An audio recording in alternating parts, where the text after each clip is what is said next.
یہ آپ دونوں کا کمرہ ہے، یہاں پر کسی قسم کی پریشانی مت لینا، بے خوف ہو کر جب تک چاہیں رہیں۔ اور اسد کو مخاطب کر کے ہنستا ہوا باہر چلا گیا۔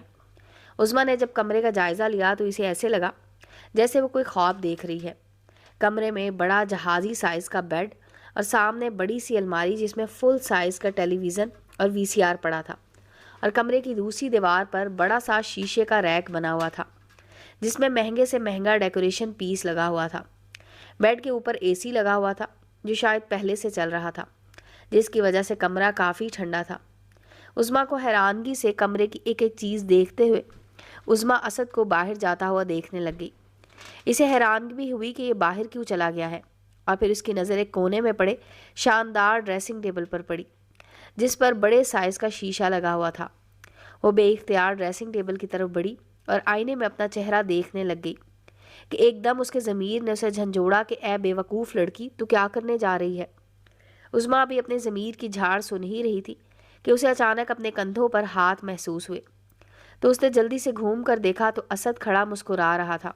عظمیٰ بولی، ایک بات تو بتاؤ اسد۔ اسد جھنجھلا کر بولا، یار یہ وقت باتیں کرنے کا نہیں ہے، باتیں کرنے کے لیے ساری زندگی پڑی ہے، ادھر بیٹھو کچھ باتیں کرتے ہیں۔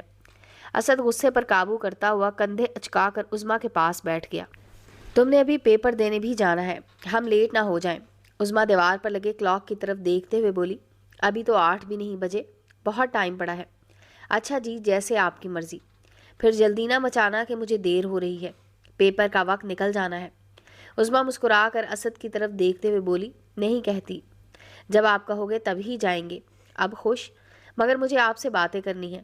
اسد بولا، تو پھر ٹھیک ہے، بولو کیا پوچھ رہی تھی؟ جی بولو۔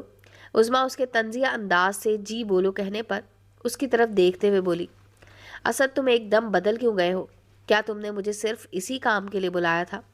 اسد نے عظمیٰ کو روحانسی انداز میں بولتے ہوئے دیکھا تو ساتھ ہی گرگٹ کی طرح رنگ بدلتے ہوئے بولا، تم نے یہ بات سوچی بھی کیسے کہ میری اتنی گھٹیا سوچ ہو سکتی ہے؟ میں تو ساری عمر تمہارے ساتھ گزارنا چاہتا ہوں۔ میں نے تو پتہ نہیں کیا کیا پلاننگز کی ہوئی ہیں کہ ہم شادی کے بعد یہ کریں گے وہ کریں گے۔ میں نے تو سوچا ہوا ہے کہ ہم ہنی مون بھی باہر کے ملک میں جا کر منائیں گے۔ عظمیٰ بولی، اسد یہ آدمی کون ہے جس کے گھر ہم آئے ہیں؟ مجھے تو یہ کوئی بدماش لگتا ہے۔ اسد بولا، لو جی، ابھی تک تمہاری سوئی اس بیچارے شریف آدمی پر اٹکی ہوئی ہے۔ اگر تم یہاں نہیں رکنا چاہتی تو چلو پھر جہاں تم کہو گی ادھر چلتے ہیں۔ عظمیٰ بولی، اسد وہ شریف آدمی تو نہیں لگتا، وہ تو شکل سے بدماش اور عیاش قسم کا انسان لگتا ہے۔ اسد ہنستے ہوئے بولا، وہ لوگوں کے لیے بدماش ہے۔ عظمیٰ بولی، وہی تو میں کہہ رہی ہوں کہ تم ایسے لوگوں سے دوستی کیوں رکھتے ہو؟ اسد بولا، چھوڑو کیسی فضول قسم کی باتوں میں وقت برباد کر رہی ہو، آؤ کوئی پیار کی باتیں کرتے ہیں۔ اسد نے غصے سے عظمیٰ کی طرف دیکھتے ہوئے بولا۔ اسد حیران ہوتے ہوئے عظمیٰ کی طرف دیکھ رہا تھا، وہ سمجھا نہیں کہ کون سا وقت، کیسا وقت؟ ابھی وقت نہیں آیا تو پھر کب آئے گا؟ عظمیٰ نے اسد کے چہرے کی طرف دیکھتے ہوئے کہا، اسد تم واقعی مجھ سے پیار کرتے ہو؟ اسد بولا، کیوں، تمہیں کوئی شک ہے؟ عظمیٰ بولی، شک نہیں، مگر تمہارے منہ سے سننا چاہتی ہوں۔ اسد نے اپنی شاہرگ کو پکڑتے ہوئے کہا، ماں قسم جات سے بھی بڑھ کر تم سے پیار کرتا ہوں۔ عظمیٰ بولی، مجھ سے شادی کرو گے نا؟ اسد نے ویسے ہی شاہرگ کو پکڑے ہوئے کہا، ماں قسم کروں گا۔ عظمیٰ بولی، کب؟ اسد بولا، جب تمہاری پڑھائی ختم ہو جائے گی۔ اگر تم مجھ سے سچا پیار کرتے ہو اور شادی کرنا چاہتے ہو تو تمہیں میری بات ماننا پڑے گی۔ اسد کچھ دیر سوچتا رہا، پھر بولا، چلو ٹھیک ہے، میں تمہاری بات مان لیتا ہوں۔ عظمیٰ کا رنگ ایک دم سرخ ہو گیا اور وہ جلدی سے اٹھ کر بیٹھ گئی اور غصے سے بولی، کیا بکواس کر رہے ہو؟ اسد ہنستے ہوئے بولا، بکواس نہیں، سچ کہہ رہا ہوں، تم جیسے کر رہی تھی کوئی شریف لڑکی ایسے نہیں کرتی۔ عظمیٰ اسد کی بات اور تانا سن کر رونے والی ہو گئی اور روتے ہوئے بولی، اسد بکواس مت کرو، میں تمہارے ساتھ ادھر آ گئی ہوں اور تمہاری اپنے بارے میں فیلنگس دیکھ کر سب کچھ بھول کر تم سے تھوڑی دیر پیار سے بات کیا کر لی تو تم میری محبت، میرے پیار، میرے اعتماد کا یہ صلہ دے رہے ہو کہ مجھے ایک بازاری چلتی پھرتی لڑکی بنا دیا۔ میں ہی غلط تھی جو تمہاری باتوں میں آ گئی اور اپنے گھر والوں کو دھوکہ دے کر تم پر یقین کر کے تمہارے ساتھ چلی آئی۔ خبردار، آج کے بعد تم نے مجھے اپنی شکل بھی دکھائی، جھوٹے مکار۔ اسد کہکا لگا کر ہنستے ہوئے بولا، جا کدھر رہی ہو؟ میری شکل تو تب دیکھو گی جب تم اپنی شکل کسی کو دکھانے کے قابل رہو گی، اور ادھر تم تو اپنی مرضی سے گئی ہو، مگر جاؤ گی میری مرضی سے۔ مجھے مجبور مت کرو کہ میں ابھی اسد نے اتنا ہی کہا تھا کہ عظما نے ایک زوردار تھپڑ اسد کے منہ پر مارا اور روتے ہوئے بولی، جھوٹے مکار، بے غیرت کتے، میرے ساتھ پیار اور شادی کرنے کا سب ڈرامہ کیا تھا۔ میں جا رہی ہوں اور مجھے تم روک کر دکھاؤ، دیکھتی ہوں کون مجھے روکتا ہے۔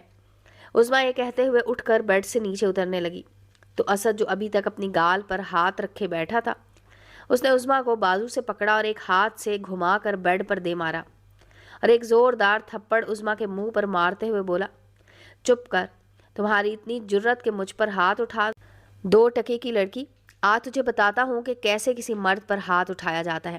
آئی بڑی مجھ سے شادی کرنے، تیرے جیسیاں روز پتہ نہیں کتنی دیکھی، اور تو چلی ہے مجھ سے شادی کرنے؟ تیرے جیسی کو میں اپنے گھر میں نوکرانی نہ رکھوں۔ آئی بڑی۔ عظما اسد کا تھپڑ کھانے اور اس کی دھمکیاں سننے کے بعد سہم گئی اور آنکھیں پھاڑے اسد کو دیکھی جا رہی تھی۔ عظما اب خود کو بے بس محسوس کرنے لگ گئی تھی۔ ایک تو انجان جگہ، دوسرا اکیلی عظما۔ عظما نے دیکھا کہ اسد پر کسی بات کا اثر نہیں ہو رہا۔ عظما نے روتے ہوئے اسد کی منتیں شروع کر دیں اور بولی، اسد، تمہیں تمہاری ماں کا واسطہ مجھے جانے دو۔ اسد کے دل میں پتہ نہیں کیا خیال آیا اور اس نے عظما کو جانے دی۔ اگلے دن یاسر نے 50 روپے پکڑ کر جلدی سے جیب میں ڈالے اور انکل کو سلام کر کے اسکول کی طرف چل دیا۔ اسکول کے پاس پہنچا تو گیٹ کی طرف میں پہلے سے اپنی بچیوں اور بہنوں کو لے جانے والوں کا کافی رش تھا۔ میں بھی کچھ آگے جا کر کھڑا ہو گیا۔ کوئی 15 منٹ بعد چھٹی ہوئی تو بچے اسکول سے نکل کر اپنے اپنے گھروں کو جانے لگے اور میری نظریں عظما کو تلاش کرنے لگی۔ کچھ دیر کے انتظار کے بعد عظما آتی ہوئی نظر آئی۔ اس کی جب مجھ پر نظر پڑی تو اس نے ایک نظر دیکھ کر نظریں جھکا لی اور میرے قریب سے مجھے مخاطب کیے بغیر گزر گئی۔ مجھے غصہ تو بہت چڑھا۔ میں بھی اس کے پیچھے چلتا ہوا اس کے ساتھ ساتھ چلنے لگ گیا۔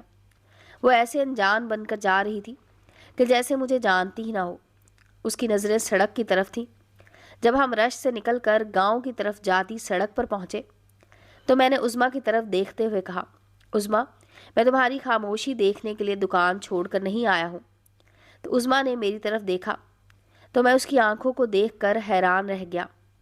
اس کی آنکھیں ایسے سرخ تھی جیسے وہ رات بھر روتی رہی ہے، اور اس وقت بھی اس کی آنکھوں میں نمی تھی۔ عظما نے میری طرف دیکھ کر پھر منہ سیدھا کر کے آنکھیں جھکا کر چلتی رہی۔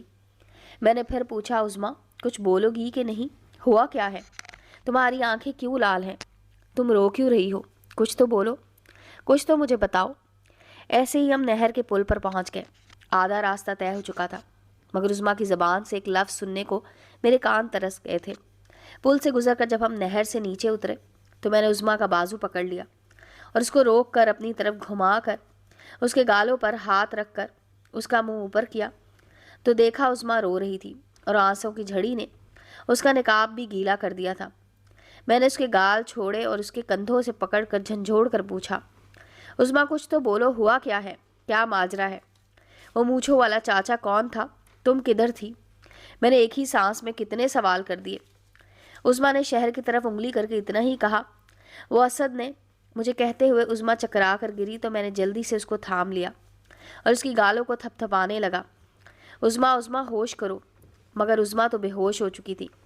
میں عظما کی کیفیت دیکھ کر ڈر گیا کہ اسے ہوا کیا ہے اور اسد نے کیا کیا اس کے ساتھ جو عظما صدمے سے بے ہوش ہو گئی۔ میں عظما کو تھپ تھپانے لگ گیا۔ مجھے سمجھ نہیں آ رہی تھی کہ میں کیا کروں۔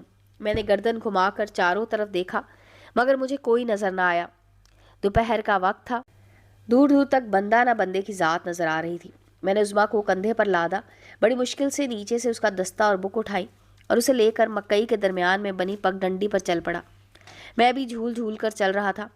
میں چلتا ہوا کھالے کے پاس پہنچا۔